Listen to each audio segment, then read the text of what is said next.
Welcome to the Visitor Management System. In this video, we'll walk you through the Operations module, focusing on how to manage departments efficiently. This is the Departments dashboard. You can adjust the number of entries displayed per page using the drop-down menu. To add a new department, click on Add Department at the top right. Enter the department name and choose the status as active or inactive. Once done, click Save to add it to the list.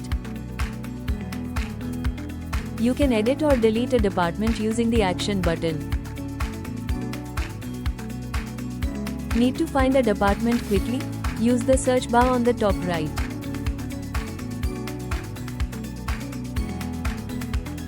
And that's it.